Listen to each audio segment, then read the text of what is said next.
Hubble constant o Hubble law, inilalarawan ng Hubble constant ang mabilis na paglawak ng universo sa pamamagitan ng pagsukat ng rate ng pagpapalawak na ito at pag-extrapolate pabalik sa panahon. Matatansya ng mga siyentipiko ang edad ng universo.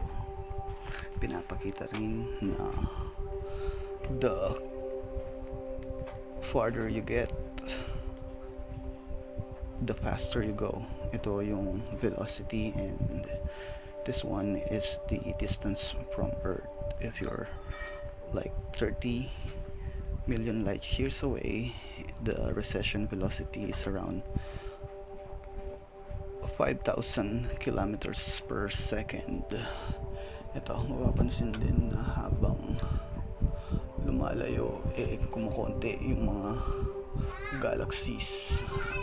Okay. And another thing na pwedeng masukat ang edad ng universe yung pag-check sa mga pinakamatandang between sa kalawakan like Methuselah star.